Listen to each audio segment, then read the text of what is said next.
Okay, so it appears since, according to Jason, we don't have all his data, and now we have Juan who wants to add some data, so we won't start with those. Both of you should go to Kim during lunch and have her add those to the thumb drives. Okay, so then we'll start with Lurch. Why we call him Adam Lurch? Because for those of you that saw the movie The Addams Family from 20 years ago, the guy that is some kind of droid, mongoloid robot is named Lurch, who looks much like Adam. And then they had the second one of their pets was a hand, which was only a hand that used to crawl around like this and drive the car. But Lurch, we'll start with Lurch's. In your thumb drive, you should have now. What information did you give Kim on your dental practices, Adam? There were two deals. One was more specific. They were taking a normal one. Do you want the names of that or? No. I just want you to start at one and go through where the deal is, who's selling, costs. Run through it like you knew what you're talking about. Okay.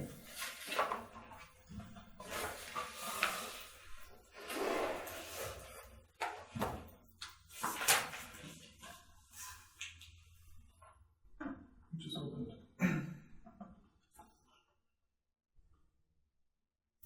Right, so we've got the deal in deal number one, dental practice in Poland, in Warsaw, so capital of Poland. There are two owners. One is a dentist, and then the other one is not. She's got basically nothing to do with the business. She's just on the paper. She's not a dentist. She's not a dentist, no. Is she the wife? No, there are two women, they're owners, and the main one, who is a dentist, her husband, they've got a civil partnership. What's the equity split? It is 60 and 40%, but I'll have to double check on that. With the dentist? For the civil partnership.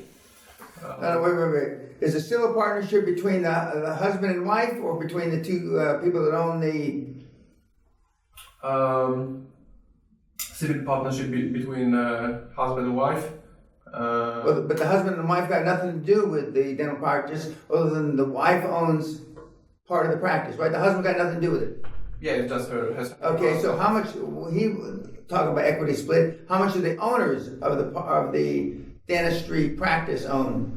There's one dentist and one other non-dentist. Yeah. So it's 60% for the lady who is a dentist and 40%. Okay, and the civil partnership got nothing to do with it. Okay. Civil partnership is like a half-assed marriage, right?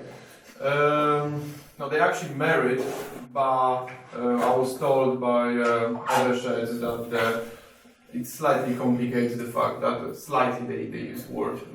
A Polak deal. Okay, go ahead. The motivation for her is she is heavily overworked. You could say overweight. No, that's the case, but not with her. The reason for that is, she was trying to connect both of her functions, i.e. being a dentist plus running the thing, so doing an admin things, managing. That's you. Now, How old is she? In her late 40s. And how many dentists work in the practice? That's not an easy answer based on how it works in Poland. There are roughly about 10 dentists, maybe slightly less, but it's... So they're all freelancers then? Yes and no, depending who, because you've got specialists And then you've got like typical standard dentists who are they're not working day 5 times a week. So it depends. The owner works there 5 days a week, and goes one works 4, another works 3, which is pretty much standard. So there is not like an easy answer to that. Okay, so it sounds like they invoice them. They're not Some of them. The guys who are doing more sophisticated stuff, they are only there like once a week. Sophisticated meaning like sophisticated procedures on the people's mouth? Yeah. So if there is some surgeon, for instance, you know, there's not that much business for him to be there, you know, every day. He's there only for, you know, a couple of hours in a week. And then the other guy is if there is something complicated that for whatever reason the owner dentist cannot do herself, then they bring another guy. Specialist. Yeah, so similar. Implantology, that will be the case. This is how it looks. They've got 2 units there. There are no assets apart in terms of properties, real estate. They're renting it, and then there are 2 units, but there is space. Units meaning there's 2 offices? No, units meaning chairs. So 2 chairs within 1 office. Yeah, 1 location. Yeah, but there are more rooms. There are technically you can get up to 5 units, 5 chairs there. It's probably the best time right now, or in the nearest future, to add the 3rd one, given that the business is growing. The reason they didn't do it is because that would put more pressure on her. She had to hire more people, so basically increasing her other work of administration, which is trying to basically avoid. So they've got 1 room basically prepared, everything to add the 3rd chair, but they haven't done it because she's properly overworked. Her husband, even though he's running another business, he's helping her out as much as he can, which is not much, in running a business. But as you can imagine, all the ads, advertisements, and then business procedure, it's basically almost non-existent. The company is using a revenue and expense ledger, which is the least detailed option in Poland in terms of accounting. We signed an NDA. We've got the figures for the last 3 years.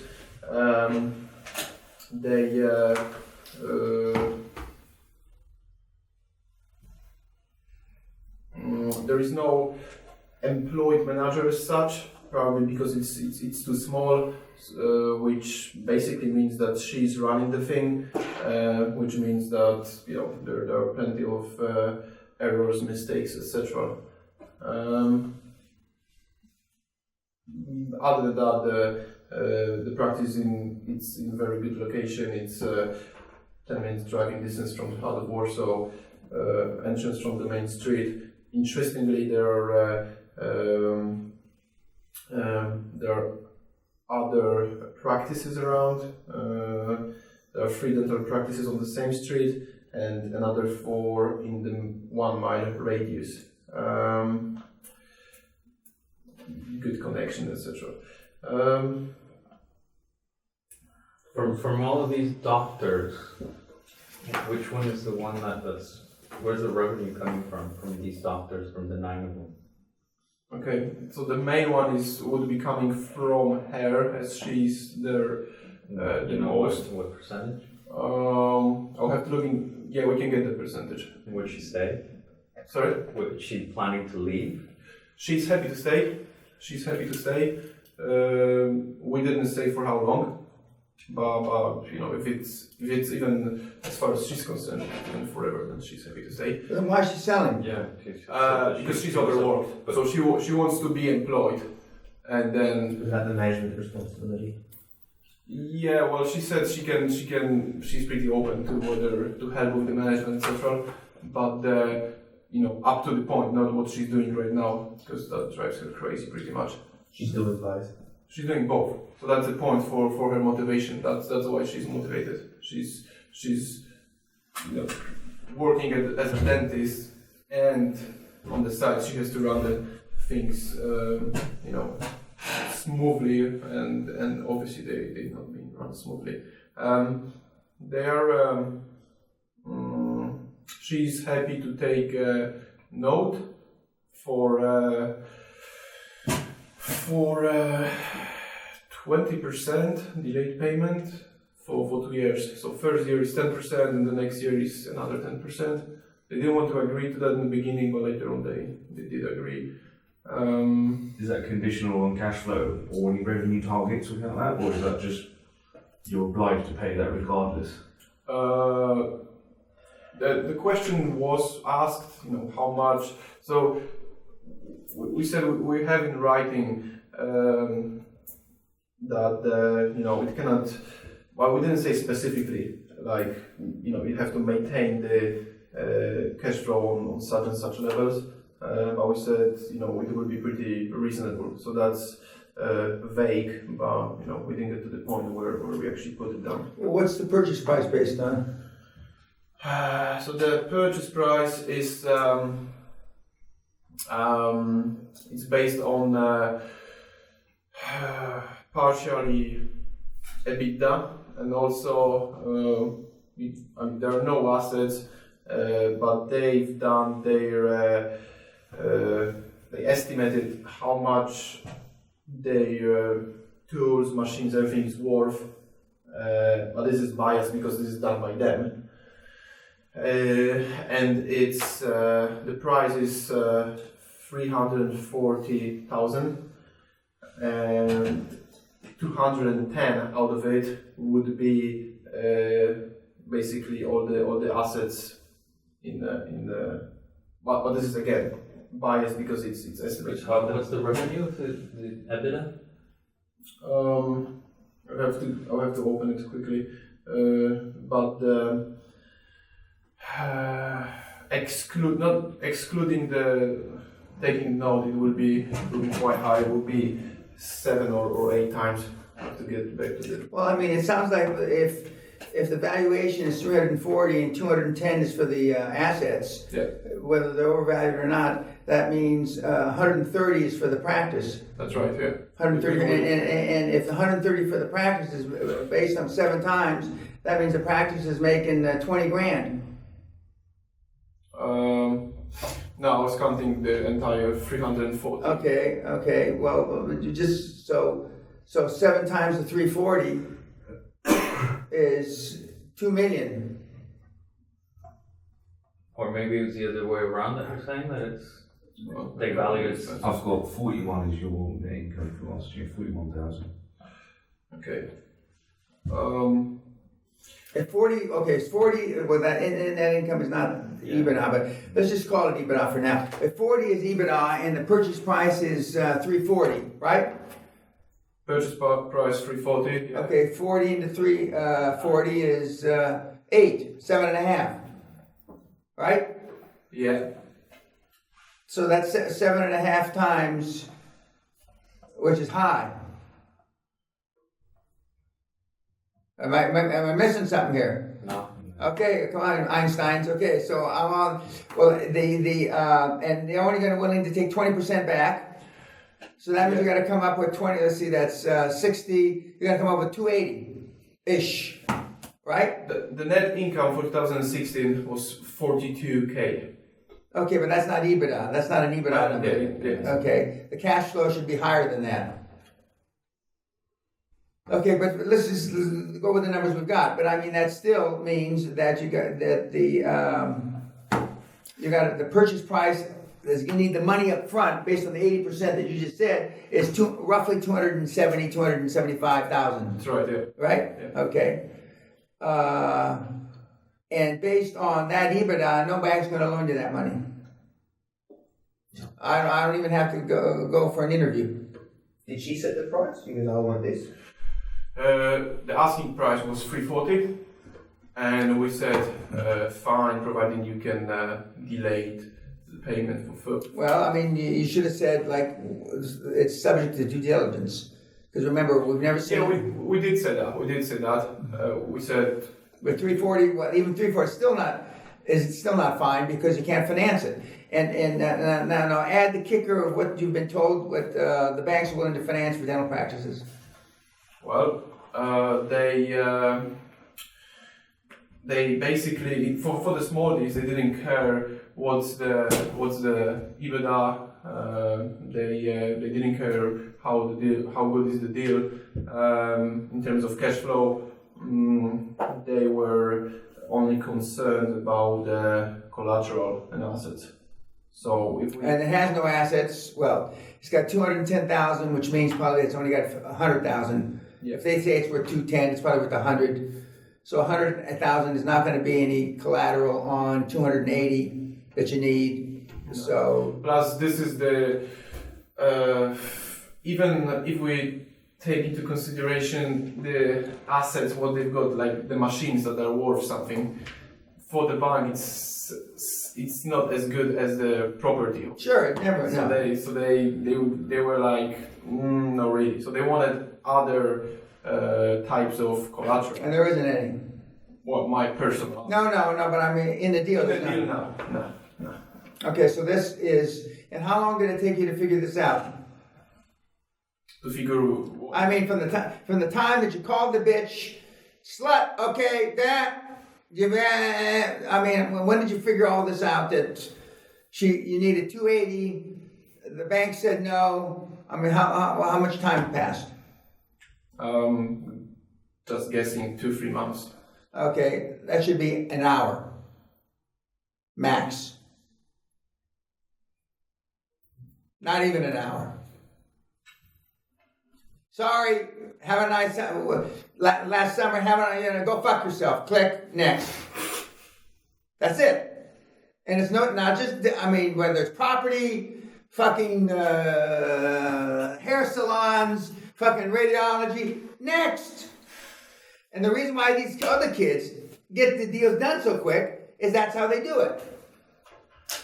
Frank, the guy that's you're going to hear hopefully, I said, if you're too busy, Frank, I don't want to fuck up your deal. I mean, these guys aren't worth it. You to talk to them because they're not going to do what you tell them anyway. Because you're not. But when Frank, and the reason why it took him 4 or 5 months to pound out of his system. I'm talking about a guy that did 3 deals in actually the last 5 weeks. But he's in his 9th month, but it took him 2 months to get everything together, his board and everything. But then it took him 2 or 3 months to beat his default of being he happens to be well-educated, comes from a good family, out of his system, and just to be crass. Crass, you would call it vulgar. Took him that long. And then when he figured it out, he says he only talks to people that have so many employees. Because 5 employees in his industry is where there's a lot of breaks in insurance and a bunch of other shit. It's the video gun. Huh? No, it's not a video gun. No. Margins. Huh? Because of margins. Yeah, and because of the margins. And there's 3,000 of them in his country. And so he only started calling those. And the banks is at the level that the banks are willing, it's the minimum level that the banks are willing to give him an EBITDA number with no additional collateral concerned. And then all he has to do is, we own and finance. See you later, YouTube.